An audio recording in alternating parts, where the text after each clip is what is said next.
Now let's listen to Chico Pinero playing Tempa M3 from his album Chico Pinero.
And I should say, we only make about 100 instruments a year, so it's not a huge company, and we can't give them away. But these guys have to buy their instruments, and they're not cheap.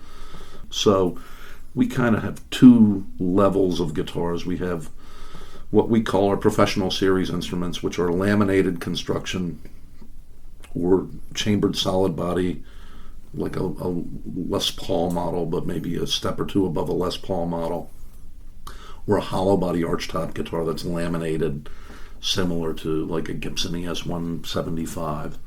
Those range in price from about $4,500 to about $7,500, and that's for us. That's an entry-level instrument, but it's maybe the last instrument you'll ever need if you're a touring, gigging jazz musician.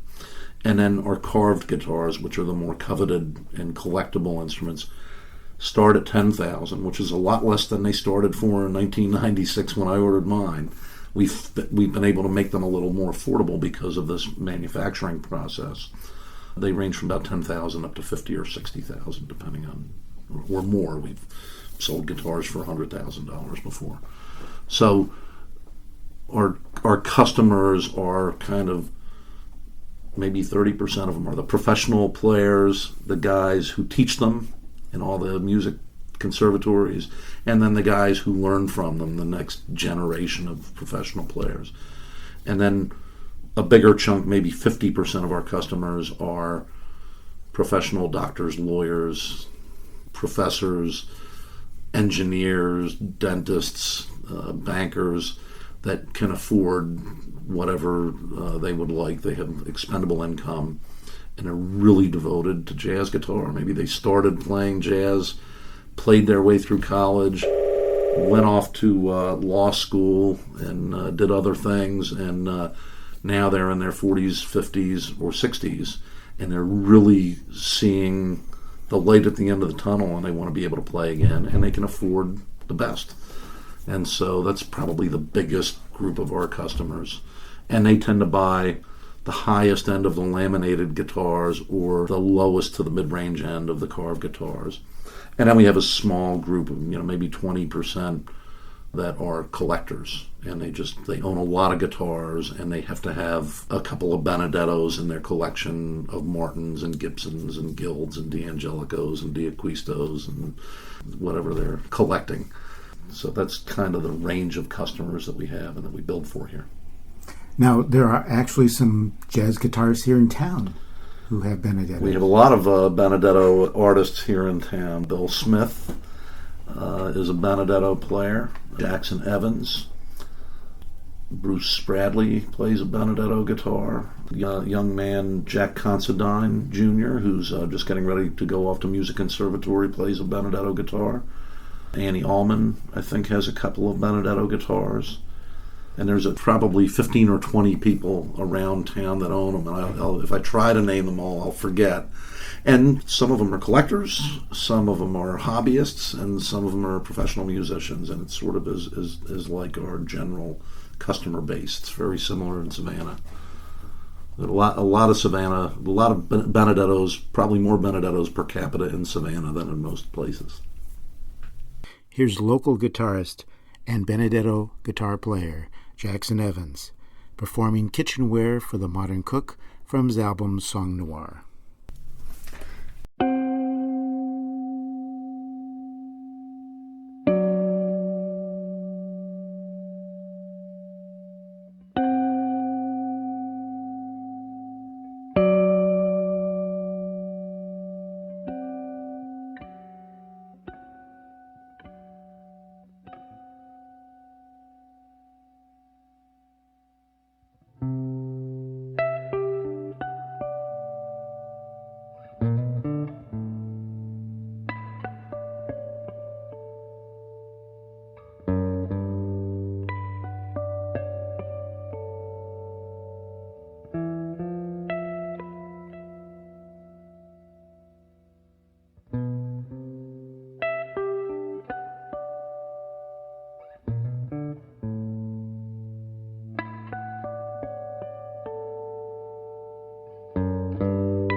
What makes a jazz guitar different from, say, a rock and roll guitar? Yeah, that's a great question. And in fact, I lecture on that subject at conservatories all over the country and in Europe. Because most guitarists don't know or think about the architecture and history of a jazz guitar. So the short version is jazz guitar was invented in the 1920s, 1922, by Lloyd Loar, who worked for Gibson Guitars. And he created the first Gibson L5 model, which was part of a family of instruments, the F5 violin, and he made an M5, I think it's an M5 mandocello, and so if you back up a little bit before 1920, the guitar was a parlor instrument, a stepchild of the musical instrument world. It was intended for folk music and dance and to back up a singer in a parlor environment. And the reason is because guitars beginning in the 1600s and through their development are originally gut string and eventually nylon or steel string instruments. Those guitars with the flat top and the flat back and the oval sound hole, the architecture has a flat top and the bridge is literally glued right to the top of the guitar. So when you begin tuning a guitar like that, as you make the strings tighter, you're putting tension on the bridge, pulling it forward. And eventually, tighten it up long enough, or it gets too cold or too hot, or the glue lets go, that bridge will rip right off the top, or warp, or even cause the top to implode. So, in order to keep that from happening, underneath of that flat top, it gets a lot of bracing in order to keep it flat and thin and resonant. And as the result, the bottom line result is it can't project. It sounds great to the person playing it. It doesn't overpower the singer, but it's not of an orchestral volume that allows you to hear it when played with other fine European design instruments. So up until 1920s, the guitar was strictly a parlor instrument, and even into the 1990s, you couldn't go into Juilliard and get a degree in guitar because there was no legitimate classical music repertoire written for that instrument because it wasn't loud enough to project through an orchestra. So that changed with the advent of jazz. Jazz started in New Orleans, 1910 and 1916 or so, in the Storyville area. There's a long story about how Storyville was burnt to the ground, and there was a diaspora of musicians as they moved up the Mississippi River and eventually found their way to places like St. Louis and Memphis and eventually Chicago. Totally different environment in Chicago where it's cold. And by the way, this is the 1920s, so it was during Prohibition. And so this new form of music, jazz, moved indoors and into dance halls and speakeasies, and for the first time, orchestral instruments were playing jazz instead of the New Orleans marching drums and banjo and tuba and maybe an accordion. Everything that worked in New Orleans didn't work in Chicago.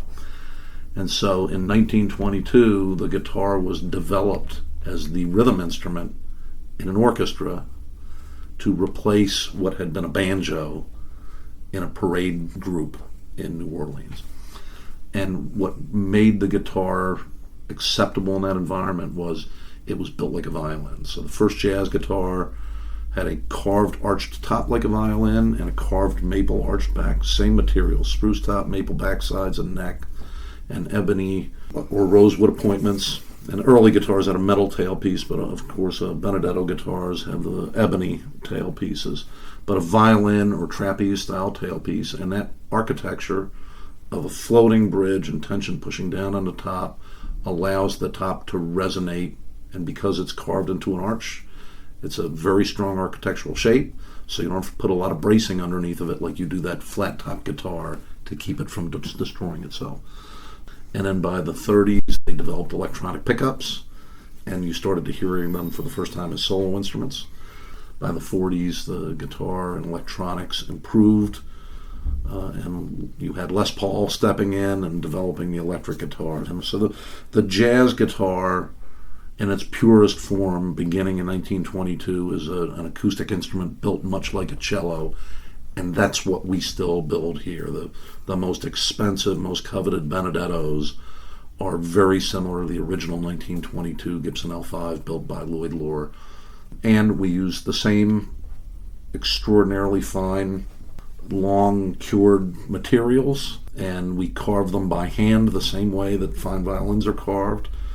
We still use the same kind of wood glue. We use a hide glue now. It's a tight bond in order to glue everything together. And we are always aiming for that same quality of acoustic sound that's characterized by a jazz guitar. So they're unique. And when rock and roll guitars came in late 40s and early 50s, it took away all of the acoustic quality of the instrument and replaced it with the ability to amplify it without feeding back. And so while we build a couple of instruments like that because people want a guitar that feels like a Benedetto but plays like a Telecaster or Les Paul, we do a few of those, but we really, our focus is on making the best, most balanced, most projective acoustic instruments that can be built today. What are the best places in Savannah to listen to jazz? Rancho Alegre is always great on Fridays and Saturdays. That's where Jody's trio plays, whether he's there or not. It's always some great players. Jackson Evans plays regularly at the Mansion on Forsyth Park.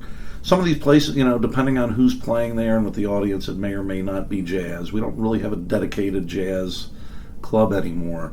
Looks like one may be opening soon. There's a sign on Broughton Street. Yeah, it's the place that had been open before Cocapelli's, and now I think it's the same family but a new name, but they've been trying to open for a year and a half. I'm not sure what the holdup is, but that was a dedicated jazz room, and presumably will be again.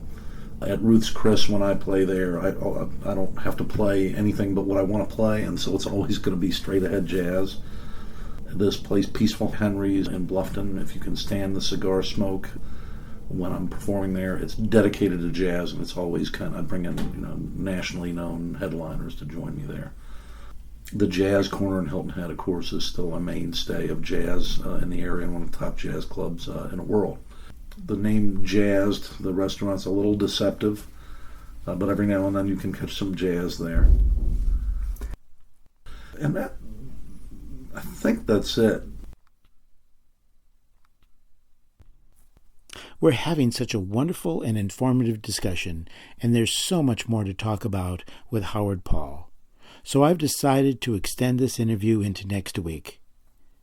Be sure to listen again next week as we talk about such topics as what makes the Benedetto guitar so different from other jazz guitars, the infamous Hamilton Hall sessions at SCAD with Bob James, where you're likely to hear Howard perform around town, the relationship of Minor Winery with Benedetto guitars and the Savannah Jazz Festival, and the various other jazz festivals that you can attend around the Savannah area. And you'll be hearing a number of other performances by Howard Paul, including live performances recorded at Coastal Jazz Association events around town. So tune in again next week when we continue our discussions with Howard Paul. This has been another edition of Music Local and Sustainable, and I've been your host, Dave Lake. Well, I know we ain't headed for the Hall of Fame. Gonna give it what we got, man, that ain't no shame. Let me know if you can hear me. Check, check, 1, 2. Let me know if you can hear me. Check, check, 1, 2.